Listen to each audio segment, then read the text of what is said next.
Este contenido es una producción de Morgat Foundation. Suscríbete, síguenos y encuéntranos en todas nuestras redes sociales. Este contenido en video no reemplaza en ningún momento su estudio personal y familiar de las Escrituras y de Ven, Sígueme. Le invitamos con todo nuestro amor a escudriñar las Escrituras y a estudiar el manual de Ven, Sígueme. Muy buenos días, mis queridos hermanos y hermanas. Bienvenidos una vez más a la clase de Ven, Sígueme.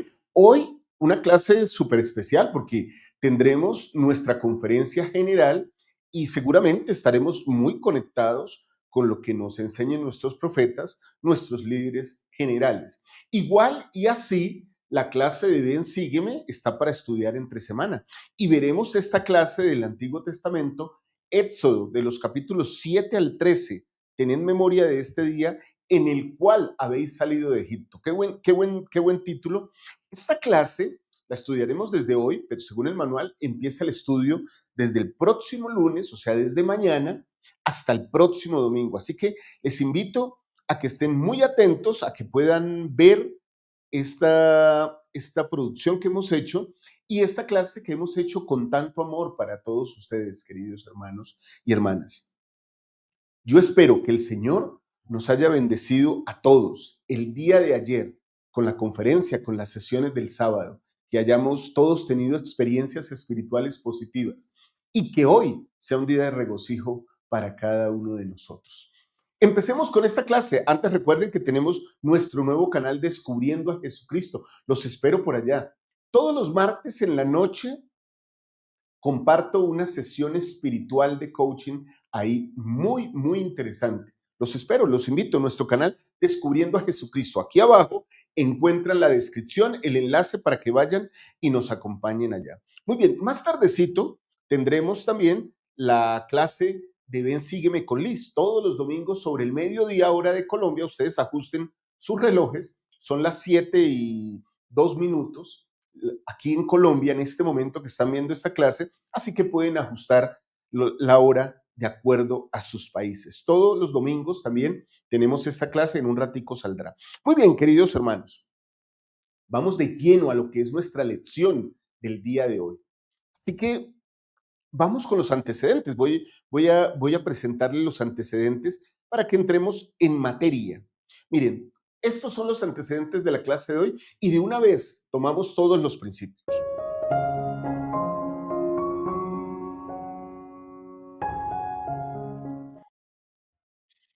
Entonces, mis hermanos y hermanas, tenemos estos capítulos del 7 al 13 del libro de Éxodo, como les decía hace un momento. Egipto era el imperio más poderoso del mundo conocido en su momento. Su economía prosperaba, su ejército era temido, su faraón era considerado divino. Y allí, en medio de esa potencia imponente, vivía un pueblo esclavizado, el pueblo de Israel. No eran débiles porque Dios los hubiera abandonado. Eran esclavos porque el proceso de redención aún no había terminado. En estos capítulos no simplemente se nos presenta la narración de plagas sobrenaturales, es una confrontación teológica. Jehová contra los dioses de Egipto, luz contra oscuridad, convenio contra opresión. Cada plaga no fue un acto de ira impulsiva, sino una declaración clara que debemos tener en cuenta incluso para lo que tenga que ver con nosotros en nuestra propia vida. El Dios del convenio tiene poder sobre todas las cosas. Ahí está basada nuestra fe, queridos hermanos y hermanas. La sangre en los dinteles de la puerta, el cordero sin defecto, la prisa por salir, el pan sin levadura. La Pascua se convierte entonces en un memorial eterno. Y aquí está la clave. Dios, nuestro Padre Celestial, nuestro Salvador Jesucristo, Jehová del Antiguo Testamento, hermanos y hermanas, no solo libera, nos ordena recordarlo siempre. Porque un pueblo que olvida su liberación vuelve a esclavizarse. Hoy tal vez no vivimos en un Egipto físico, pero hay Egiptos emocionales, Egiptos espirituales y Egiptos culturales. La pregunta no es si Dios puede librarnos, hermanos. La pregunta es, ¿estoy recordando diariamente que ya fui liberado? ¿Estoy recordándolo? Si es así, bueno, creo que este tema va a llegar como anillo al dedo para que nosotros tengamos siempre memoria del momento en que el Señor nos saca también a nosotros de manera personal del Egipto moderno, como hablamos a veces de la Babilonia moderna. Muy bien, queridos hermanos y hermanas, entonces partamos con este antecedente de una vez con el primer principio de esta clase que he tomado para esta clase. Y antes de iniciar, quiero recordar, hermanos, que Moisés a este momento tenía aproximadamente 80 años de edad. Y entonces se presenta para recordarnos que esto, Jehová, es más poderoso que cualquier falso Dios. ¿Sí? Este relato que vamos a ver en este principio nos muestra cómo Moisés, como portavoz, bueno, Aarón como portavoz de Moisés y Moisés como profeta del Señor, se presentan ante Faraón y le demuestran el poder que Dios tiene sobre todas las cosas. Vamos con el versículo 3 del capítulo 7, queridos hermanos, que nos dice lo siguiente: y yo endureceré el corazón de Faraón y multiplicaré en la tierra de Egipto mis señales y mis maravillas. Aquí quiero detenerme por un momento. Miren que hay una frase interesante. Yo endureceré el corazón. Yo endureceré el corazón.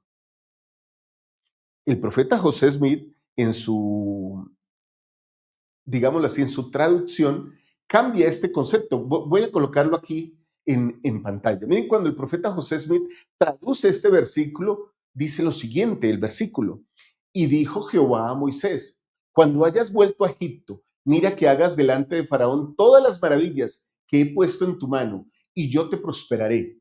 Pero Faraón endurecerá su corazón, de modo que no dejará ir al pueblo. La intención del Señor no es voltear el albedrío de las personas. Por eso esta traducción del profeta José Smith tiene mucho sentido, pero Faraón endurecerá su corazón. ¿Sí? Recordemos que hay un artículo de fe en el cual nosotros creemos que los hombres serán castigados por sus propios pecados, pero no por la transgresión de Adán. ¿Sí? Así que cada quien responde por sus debilidades, por sus pecados, por sus acciones. Y el Señor no tiene en el plan de Él como endurecer o ablandar el corazón. Muy al contrario, generalmente los hombres somos los que endurecemos el corazón delante de Dios. Y corrigiendo lo que acabo de decir un poco para que se me entienda mejor, el Señor ablanda el corazón para las cosas buenas, pero no lo endurece delante de las cosas buenas. Hay una escritura que a mí me encanta, queridos hermanos, que se encuentra en Primera de Nefi 2:16. La voy a leer sin colocarla en la pizarra, queridos hermanos, que dice lo siguiente: y sucedió que yo, Nefi, siendo muy joven todavía, aunque grande de estatura, y teniendo grandes deseos de conocer los misterios de Dios, clamé por tanto al Señor, y he aquí que Él me visitó y enterneció mi corazón, de modo que creí todas las palabras que mi padre había hablado. Así que no me rebelé en contra de él como lo habían hecho mis hermanos. Miren que en este caso el Señor enternece el corazón de Nefi, pero el Señor nunca endurece el corazón hacia las cosas buenas. Así que no sería adecuado pensar que el Señor endurece el corazón de Faraón solo para que se cumplan sus propósitos. Faraón toma sus propias decisiones y él es el que endurece su corazón. Muy bien, continuemos entonces aquí con esta historia. Vamos al versículo 4. Ahora vemos qué es lo que está pasando. Y en el versículo 4 de Éxodo 7 nos dice lo siguiente: y Faraón no os oirá. Miren que aquí ya la transcripción, digámoslo así, la traducción es más correcta. Y Faraón no os oirá, pero yo pondré mi mano sobre Egipto y sacaré la tierra de la tierra de Egipto a mis huestes, a mi pueblo, los hijos de Israel, con grandes juicios. Qué hermoso eso, hermanos, qué hermoso eso. Sacaré a mis huestes. Esos somos nosotros, queridos hermanos y hermanas. Esos somos nosotros. Ahora, Bueno, cuando hablamos de todo esto, podemos ver realmente que el poder del Señor se manifiesta en cada cosa que Él hace. Versículo 5. Y sabrán los egipcios que yo soy Jehová, cuando extienda mi mano sobre Egipto y saque a los hijos de Israel en medio de ellos. Eso es lo que hace el Señor, eso es lo que permite que el Señor habilite a su pueblo, le dé libertad, su poder. El profeta José Smith, en un libro que yo les he recomendado mucho, Discursos sobre la Fe, habla que una característica necesaria de alguien que tenga fe es creer que Dios tiene el poder para hacer lo que dice. De hecho, por allá en Hebreos dice que es necesario que el que crea en Dios, crea que le hay y que es galardonador de los que le buscan. Así que, mis queridos hermanos, uno no puede creer en un Dios que no tenga el poder para hacer las cosas. Si Dios no tuviera el poder para hacer lo que dice que hará, literalmente dejaría de ser Dios, porque mentiría. Pero el libro de Mormón, por allá en Alma, también nos muestra que Dios no puede mentir. Así que aquí tenemos una posición teológica súper poderosa que nos tranquiliza y que fortalece nuestra fe. El Señor no miente en sus apreciaciones, en sus conceptos, en sus promesas. El convenio permanece. Lo que Dios nos ha prometido a nosotros y a Israel se cumplirá si nosotros somos fieles al convenio. Dios tiene poder para realizar las cosas que ha dicho. Entonces, saltemos al siguiente versículo, al siguiente capítulo, el capítulo 8 de Éxodo, y encontramos el versículo 10. Y él dijo, mañana. Y Moisés respondió, se hará conforme a tu palabra, para que conozcas que no hay como Jehová, nuestro Dios. Qué escritura tan bonita. No hay como Jehová, nuestro Dios. Y aquí, mis queridos hermanos y hermanas, nosotros literalmente tenemos que comprender y entender y aceptar que realmente nosotros somos hijos de Dios y que no hay un Dios como Él. Comprender esto también nos pone a nosotros en una posición privilegiada que con humildad debemos recibir. Si no hay un Dios como Jehová, como nuestro Salvador Jesucristo, y nosotros somos sus hijos por convenio, por su redención, entonces nosotros también tenemos poder. Y de hecho ese poder se refleja en todas las ordenanzas del sacerdocio y en el sacerdocio mismo que recibimos de él. Eso es una bendición inmensa. No hay Dios como Jehová, nuestro Dios. Y nosotros, sí, si pudiéramos agregar algo ahí a la escritura, hablando tal vez con todo el respeto, podríamos decir, y nosotros somos sus hijos. Nosotros somos sus hijos. Y ahí se basa nuestra fe en Él. De ahí viene nuestra fe en Él. De ahí viene nuestra convicción de lo que no vemos, pero que sabemos que es cierto y por eso lo esperamos. Esa es la verdadera fe de los santos de los últimos días. Esa es nuestra fe. Ahora vayamos al capítulo 9, versículo 16, y continuemos con esta muestra de poder, esta manifestación de poder. Y a la verdad yo te he puesto para mostrar en ti mi poder y para que mi nombre sea proclamado en toda la tierra. Esto le dice el Señor a Moisés. Y queridos hermanos y hermanas, nosotros tenemos que entender algo aquí bien interesante. Toda esta, digámoslo así, esta argumentación de Moisés a Faraón, diciéndole una y otra vez sobre el poder de Dios. Y en la medida en que Faraón endurece su corazón, más grande se vuelve el poder y el nombre de Dios. Así sucede. Faraón se resiste y aún así el poder de Dios se sigue manifestando y sigue siendo aún más grande. Se manifiesta de maneras más intensas. Porque en la medida en que los hombres desechan a Dios o lo sacan de su corazón, su poder se manifiesta por la fe de los que creen en Él. Y yo me imagino hermanos, y seguramente estudiaremos esto en el Ven, sígueme al detalle de esta semana, que siempre hacemos por ahí con nuestro buen maestro Luis Calkin. Hablaremos un poco de esto. ¿Cómo es posible que alguien se presente sin armas, sin poder aparente, delante de una persona que era el rey del mundo? Digámoslo así, el Dios del mundo, Faraón. Y se presenta solo con la voz, diciendo, mira, mi Dios es el Dios más fuerte que hay. Tiene todo poder. Te va a castigar si no dejas ir a mis huestes, si no dejas ir a mi pueblo. Y aún así, la persona endurece su corazón. Entonces, el Señor procede, ¿sí? Jehová procede a mostrar su poder. Vamos al capítulo 12 de Éxodo, que nos dice lo siguiente: pues yo pasaré esta noche por la tierra de Egipto. Ya, o sea, el culmen de todo esto, la terminación de todo esto, de toda la muestra de poder, se representa aquí en este versículo, donde nos habla de la muerte de los primogénitos egipcios. Y heriré de muerte a todo primogénito en la tierra de Egipto, tanto de los hombres como de las bestias, y ejecutaré mis juicios contra todos los dioses de Egipto. Yo, Jehová. Literalmente, recuerden que Jehová significa también yo soy, ¿no? O el que vive por siempre. Yo soy el que soy. Yo soy el que vive por siempre. Se sella esta proclamación, esta declaración, ¿sí? De poder con una declaración final y un castigo que podríamos decir que es final.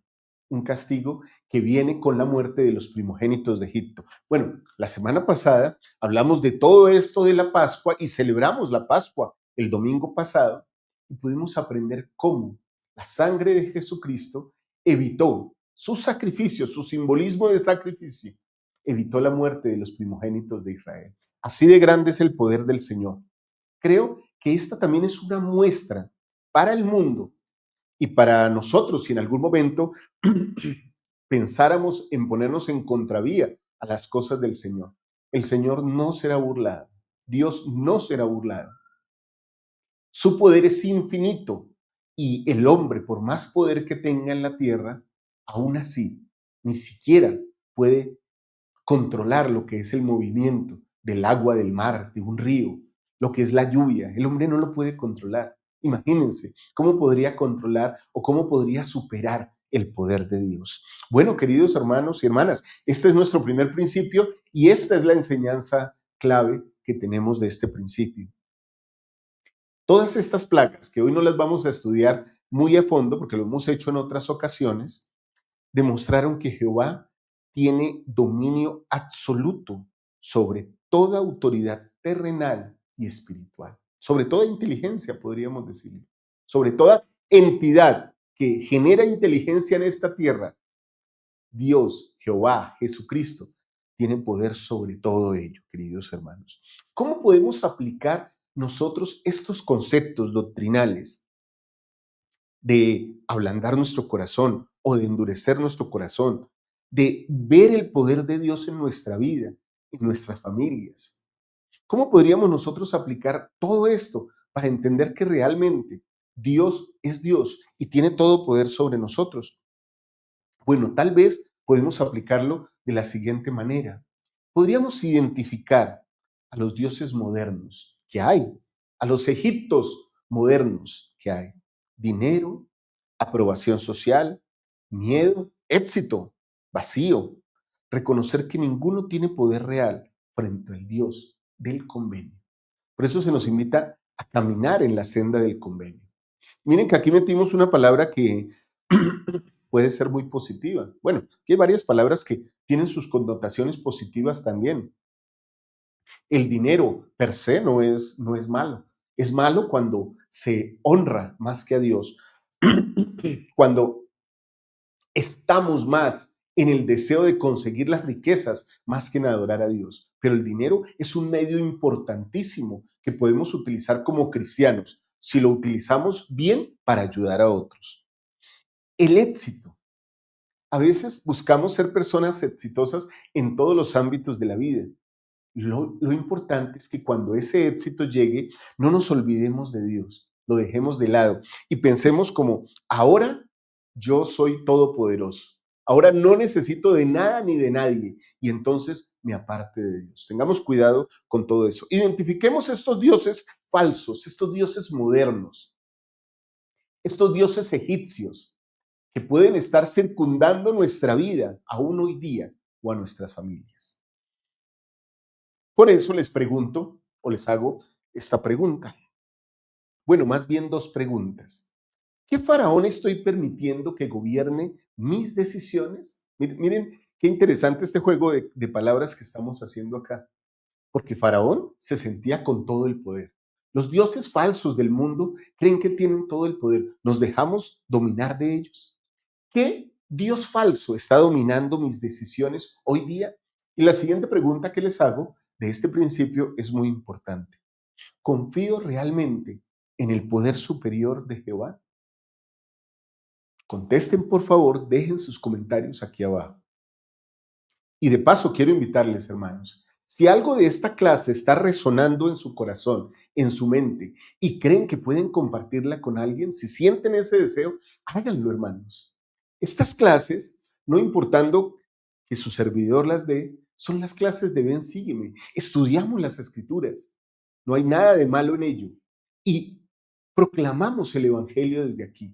Si ustedes están teniendo un sentimiento espiritual positivo frente a esta enseñanza, les invito a que compartan esto con sus familias, aquellas que ministran, con sus hermanos de la iglesia, de sus capillas, de sus barrios, de sus ramas, de sus estacas. Creo, mis amados hermanos y hermanas, que debemos aún hacer muchas cosas más para inundar las redes sociales y todo el mundo con el Evangelio de Jesucristo. Y también creo que esta es una gran posibilidad de hacerlo, el hacerlo a través de las redes sociales. Si Dios nos da permiso, podríamos incluso toda la vida hacer esto, si Él nos lo permite, si Él nos da la posibilidad de hacerlo. Aquí estaremos haciéndolo en uno de ustedes. Así que les pediría, hermanos y hermanas, si pueden, colabórennos, compartan estos mensajes, esta clase, e incluso aprovecho para decirles, tenemos una labor misional. Cada vez enviamos más mensajes de Jesucristo. Si ustedes conocen a alguien que quiera recibir un mensaje de Jesucristo, únanse a los grupos de WhatsApp y envíennos los datos de esa persona y nosotros le enviaremos un mensaje de Jesucristo. Muy bien, queridos hermanos. Pasemos entonces al principio 2 de esta clase. Ese principio nos dice lo siguiente, que la obediencia nos protege. La obediencia nos protege. Y bueno, hay muchos versículos aquí, muchos versículos que realmente nos pueden llenar y nos pueden ayudar a seguir adelante y aprender mucho más de toda esta experiencia. Tal vez nosotros podríamos escuchar al presidente Nelson. Miren, voy a colocarlo aquí en pantalla para que ustedes vean toda la cita tal y como el presidente Nelson la presenta. Miren lo que él dijo. Y aquí antes de leerla, hermanos, me gustaría que hiciéramos una asociación o la asociación que el Señor hace de la palabra de sabiduría y del ángel destructor. ¿Recuerdan? Ustedes dirán, ¿pero qué tiene que ver esto, hermano Walter? Estamos hablando de la Pascua. Miren lo que el Señor hace aquí a través de un profeta y cómo lo enseña. Y yo, el Señor, les prometo que el ángel destructor pasará de ellos, como los hijos de Israel, y no los matará. Esta referencia a la primera Pascua nos recuerda que con fe el antiguo Israel obedeció el mandato de emplear la sangre para ponerla en los dos postes y en el dintel de las casas. Y la sangre os será por señal en las casas de vosotros, donde vosotros estéis. Y veré la sangre y pasaré de vosotros, y no habrá en vosotros mortandad. Eso nos dicen las Escrituras, presidente Nelson nos lo está enseñando. Entonces, queridos hermanos, continúa presidente Nelson diciéndonos lo siguiente, aplicado a nosotros. Igualmente, el Israel actual ha recibido el mandamiento de obedecer la palabra de sabiduría con fe, y esta se convierte en la señal de un convenio con el Señor, en lo que aparta espiritualmente al Israel del convenio del resto del mundo.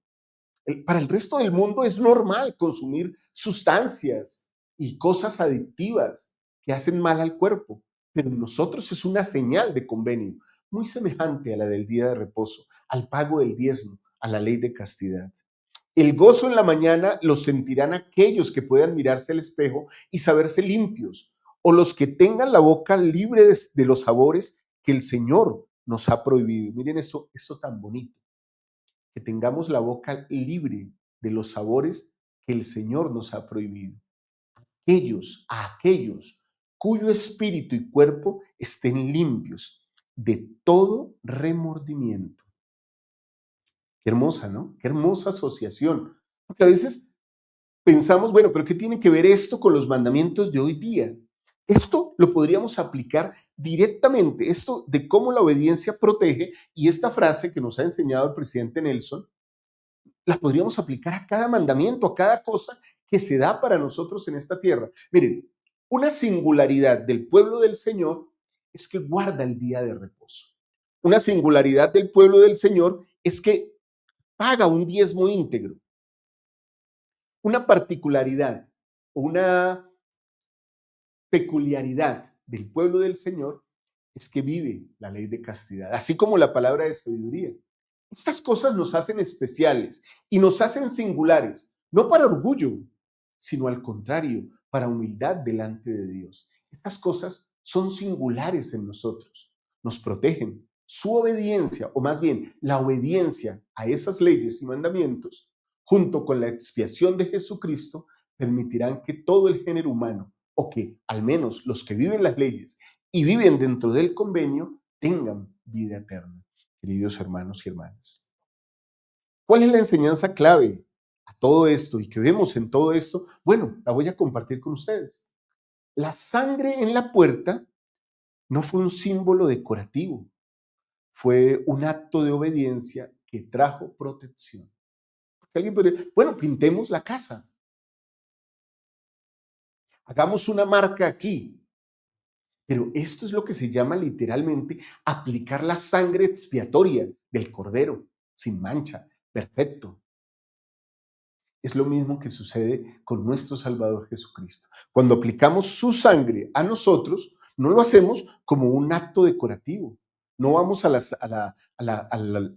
día de reposo, a los edificios, y tomamos la Santa Cena como algo costumbrista, como algo que, bueno, es lo que hacemos, sino que lo tomamos como un acto de obediencia que trae sobre nosotros la protección divina. Nos protege de los males del mundo. Muy bien, hablemos de las aplicaciones entonces. La obediencia actual a los convenios, mandamientos y dirección profética es nuestra marca espiritual en nuestro hogar. Entonces, todo esto lo asociamos con lo que estábamos aprendiendo juntos hace un momento. ¿Qué nos hace diferentes? ¿Qué nos asocia con Dios? Nuestra manera de hablar, de dirigirnos a otros, nuestra honestidad, nuestra integridad, la manera en que vivimos los movimientos. Esa es nuestra marca espiritual en el hogar, en nuestra familia, y es nuestra marca personal en todo lo que hacemos, queridos. Muy bien, voy entonces con todo lo que tiene que ver con las preguntas. Recuerden que siempre tenemos preguntas aquí en esta clase y cada principio trae sus preguntas que nos llevan a reflexionar. Yo los invito a que ustedes puedan, por favor, dejar sus respuestas aquí abajo. Yo he llegado a una conclusión, hermanos. Como todos somos maestros en esta clase, cuando ustedes emiten una opinión y dejan su comentario aquí abajo, creo que muchas veces aprendemos más de los comentarios que de la misma clase. Como en una clase muchas veces se aprende más de los alumnos cuando levantan la mano que de lo mismo que está diciendo el maestro. En esta iglesia todos podemos enseñar y ustedes pueden enseñar a través de sus comentarios. Agradezco sus comentarios positivos, sin burla, sin grosería, sino al contrario, muy respetuosos sobre estas cosas. Voy con las preguntas, hermanos, para que ustedes puedan contestarlas. ¿Mi hogar está espiritualmente marcado por mis convenios? O sea, ¿realmente mi hogar es parte de un templo? Alguien me decía alguna vez, Bueno, es que me encanta ir al templo porque ahí siento a Dios. ¿Y en tu hogar sientes a Dios? Presidente Kimball dijo en alguna oportunidad, ¿no?, que había dos templos. Uno donde hacemos convenios y otro donde los practicamos. Eso debe ser nuestro hogar. ¿Es realmente tu hogar una morada y literalmente está marcado por los convenios que tú vives? Bueno, una pregunta para reflexionar. Y segunda pregunta, queridos hermanos, que espero que contesten. ¿Estoy obedeciendo incluso cuando no entiendo completamente? Esta pregunta ya la hemos hecho en muchas clases hacia atrás de las que hemos tratado en el Antiguo Testamento. Y seguramente la haremos en muchas clases que seguirán adelante durante este año. ¿Obedecemos aunque no entendemos completamente? ¿Esto por qué es importante? Eso no es una fe ciega. Nosotros no creemos en un Dios que no vemos o que no sentimos. Sabemos que Dios vive. Y porque sabemos que Dios vive es que podemos colocar nuestra confianza y nuestra fe en Él, aunque no comprendemos totalmente o plenamente todas las cosas. Muy bien, queridos hermanos y hermanas. Vamos entonces con el siguiente principio de esta lección. Y esta espero que haya sido para el agrado de todos por la conferencia de anoche y la conferencia de hoy, la conferencia de ayer sábado, la conferencia, las dos sesiones de hoy domingo, sea una clase más corta. Por eso vamos al cuarto principio de esta clase. Y ese principio es que Dios prepara la liberación paso a paso, ¿sí? Así lleva Dios la preparación de todos, paso a paso. Muy bien, permítanme aquí, hago un ajuste, hermanos y hermanas. Muy bien. Entonces vamos al capítulo 10 de Éxodo. Bueno, yo me estoy adelantando, este es el tercer principio. Éxodo 10, versículo 3. Entonces fueron Moisés y Aarón a Faraón y le dijeron, oigan esto, Jehová, el Dios de los hebreos, ha dicho así, ¿hasta cuándo no querrás humillarte delante de mí? Deja ir a mi pueblo para que me sirva. Ah, qué poder hay ahí, ¿no? Qué manifestación de poder hay ahí. Deja ir a mi pueblo para que me sirva. ¿Y por qué no quieres humillarte? ¿Por qué no quieres reconocer mi poder después de todas estas cosas que te he mostrado? A veces uno podría decir, Faraón fue duro, y fue duro, efectivamente. Tenía duro su corazón.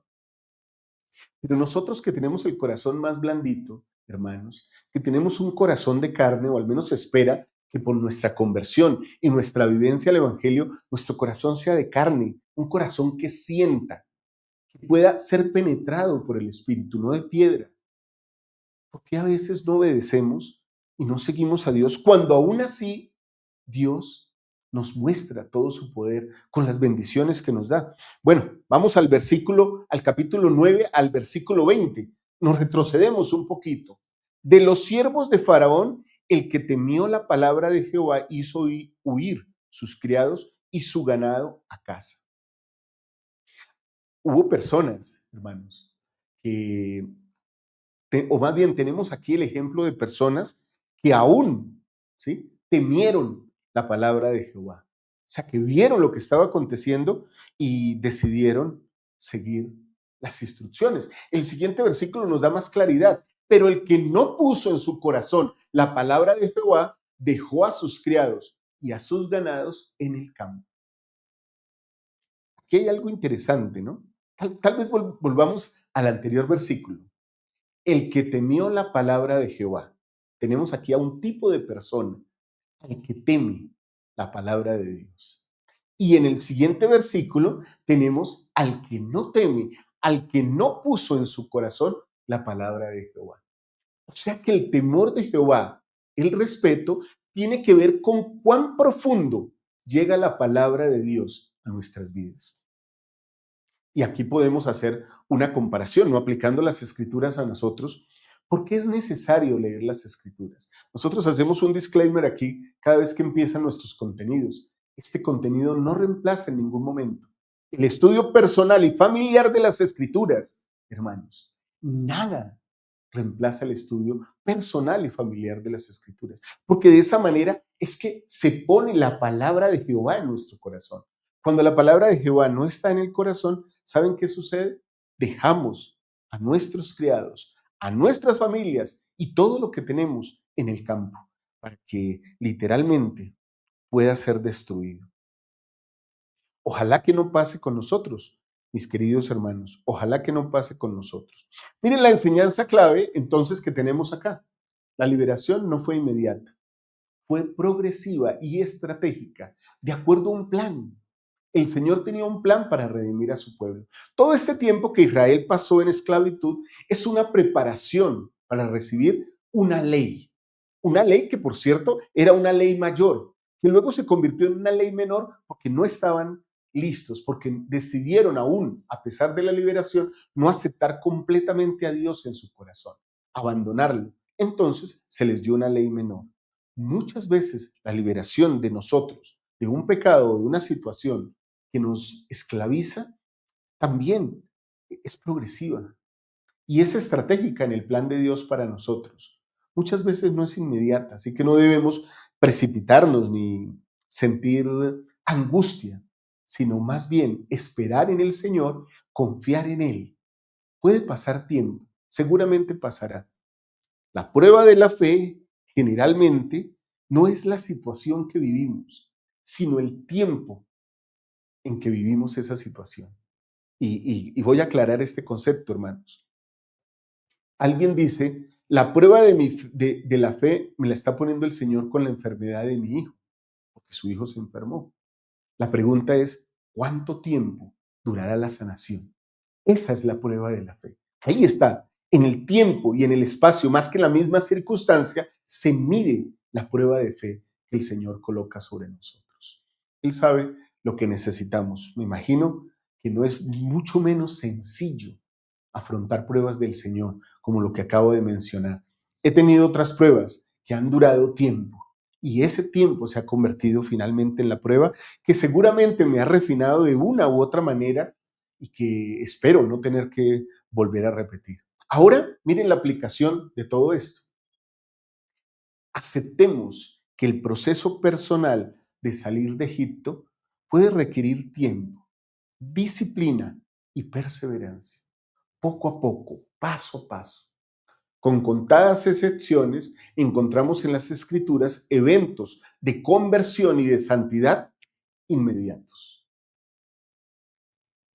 Pero siempre encontramos en las Escrituras y en las palabras de los profetas a un Dios de proceso, de planificación, de llevar en tiempo nuestra preparación y nuestra purificación, nuestra pureza, digámoslo así. Muy bien, queridos hermanos y hermanas. Entonces, voy a preguntarles para que ustedes opinen y coloquen sus respuestas aquí abajo de la clase. ¿Me frustro cuando Dios no actúa en mi tiempo?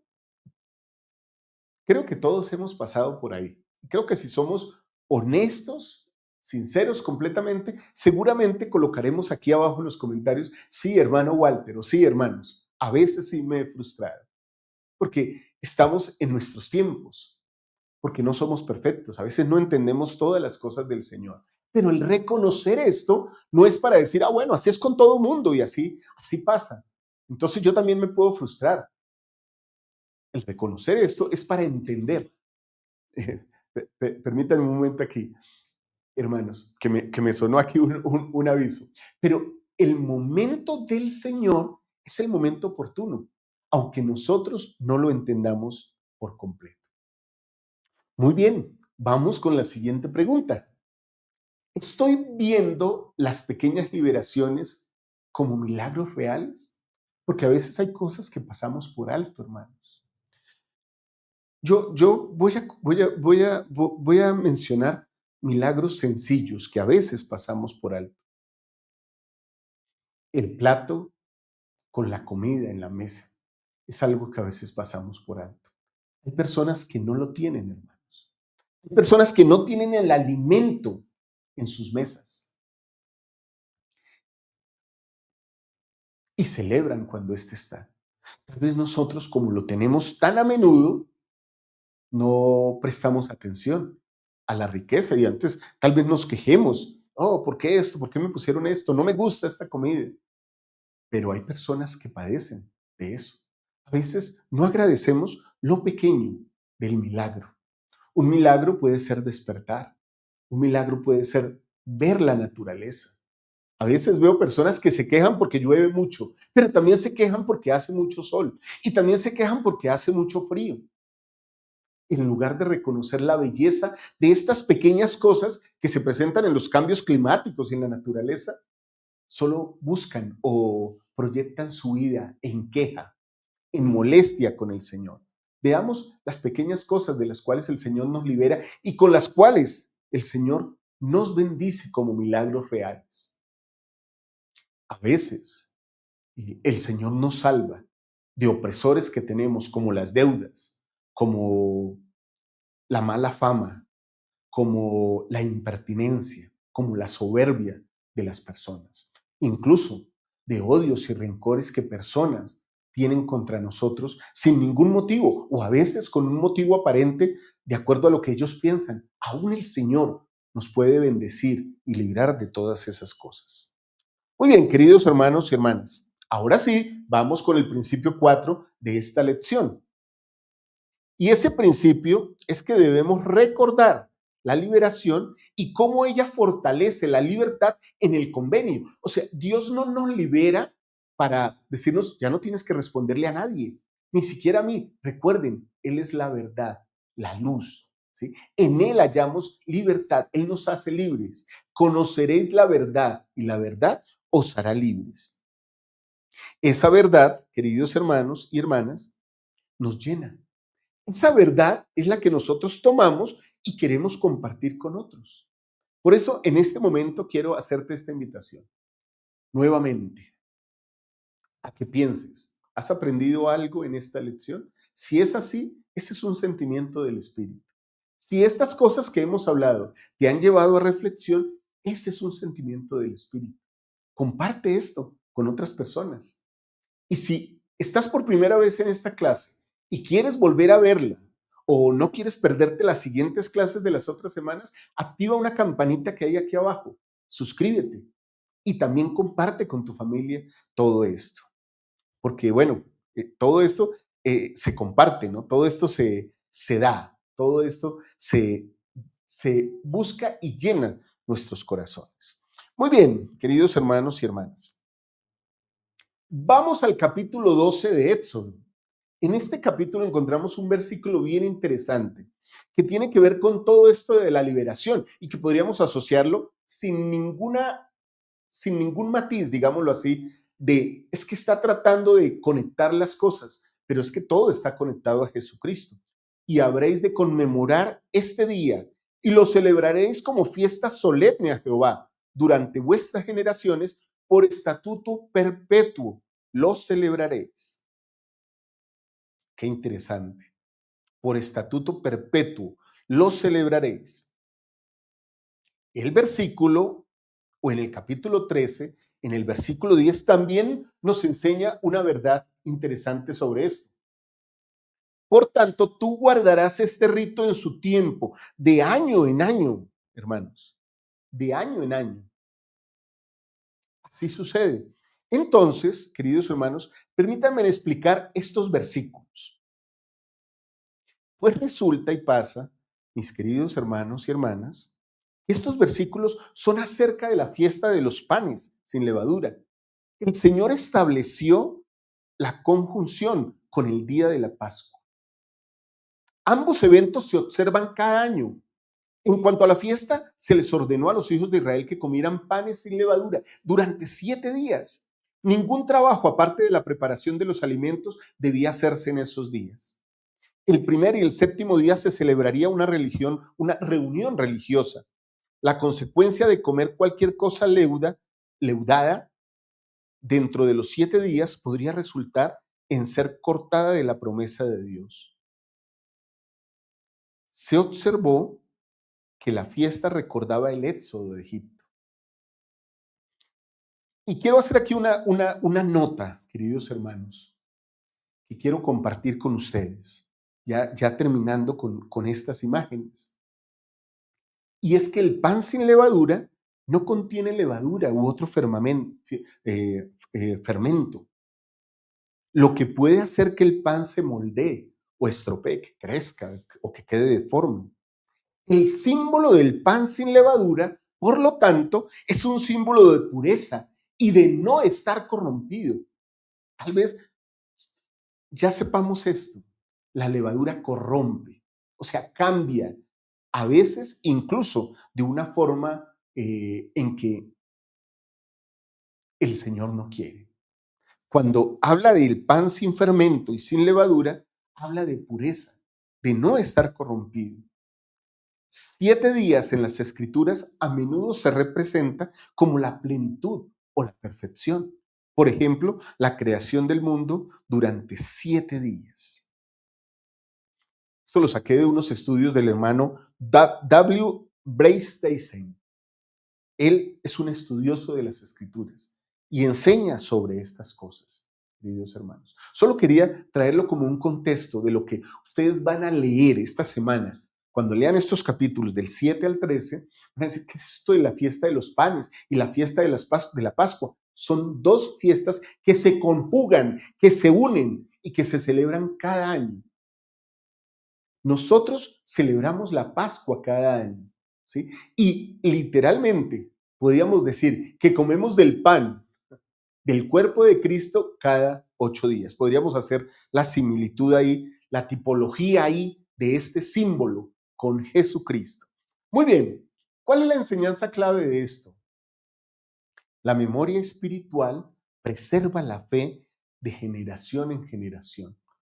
Generalmente pasa, queridos hermanos, que lo que yo creo, si lo he creído de corazón, con palabra y con actos, reflejando mi testimonio, también la generación que viene lo creerá. Mis hijos lo creerán. Y seguramente los hijos de mis hijos, bueno, si los tengo en algún momento, si es la voluntad del Señor y también la voluntad de mis hijos, finalmente, así será. Esto se preservará de generación en generación, ¿sí? Y esa memoria espiritual es la que mantiene viva la fe en nosotros y en nuestras familias. Apliquemos esto a nosotros. Crear rituales familiares, creémoslos, o personales, que recuerden intervenciones divinas, diarios espirituales, testimonios, noches familiares con propósito. Hace un tiempo, y voy a decirlo aquí, nosotros empezamos a celebrar el Día de Acción de Gracias aquí en nuestra familia. En nuestro país no se celebra el Día de Acción de Gracias, pero nosotros hace unos meses, o hace unos años más bien, ya empezamos a celebrarlo aquí. Nos parece que es una tradición, nos parece que es un ritual familiar importante. Nos sentamos y todos agradecemos, compartimos alimentos, sonreímos. No estoy diciendo que tengan que hacerlo ustedes. Cada quien puede crear o establecer sus propios rituales familiares. Eso no va en contra de la ley, al contrario, nos permite fortalecer nuestro testimonio, nuestro carácter espiritual.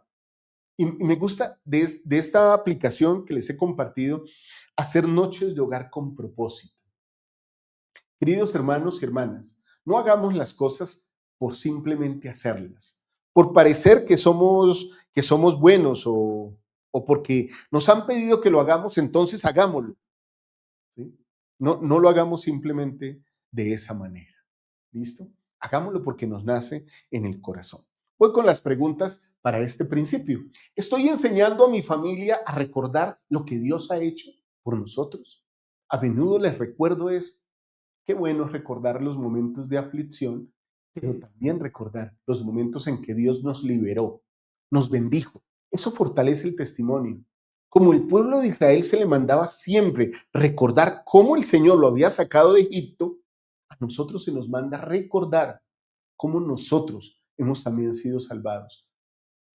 El momento en que nos bautizamos, cuando conocimos a los misioneros, cómo fueron los días en que recibí el sacerdocio, qué ordenanzas he realizado, qué servicios significativos he prestado, cuándo me sellé por las eternidades, cuándo fui al templo, qué experiencia he vivido, cómo me he sentido al servirle a otros. Todo eso puedo hacerlo enseñándole a mi familia y recordarles lo que Dios ha hecho por nosotros. La siguiente pregunta, hermanos, ¿mi fe es memoria viva o tradición vacía? Bueno, ustedes analizarán porque es una pregunta muy personal y espero que la puedan contestar. Si su fe es memoria viva, ¿qué hacen para recordarla constantemente? No crean que se van a ir sin tareas, queridos hermanos y hermanas. No se van a ir sin tareas el día de hoy. Tarea número 1, escriban una experiencia personal donde Dios haya intervenido y compártanla con alguien. Compartan esa tarea con alguien. ¿Dónde Dios ha hecho algo por ustedes? Compartan eso con alguien. Incluso lo que hablábamos hace un rato de recordar y de compartir y fortalecer la enseñanza en la familia. Segunda tarea, identifiquen un Egipto personal y establezcan una acción concreta para comenzar a salir de él. ¿Qué cosa me está atando? ¿Qué cosa me está sumiendo en la esclavitud?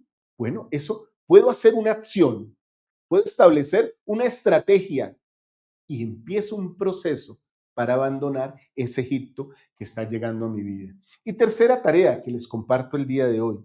Realicen una noche especial de gratitud familiar recordando liberaciones pasadas. Eso puede ser su noche de hogar de mañana. Después de la noche de hogar que vean con Liz y con Robin, pueden pasar a su propia noche de hogar y recordar cosas importantes que el Señor ha hecho por ustedes.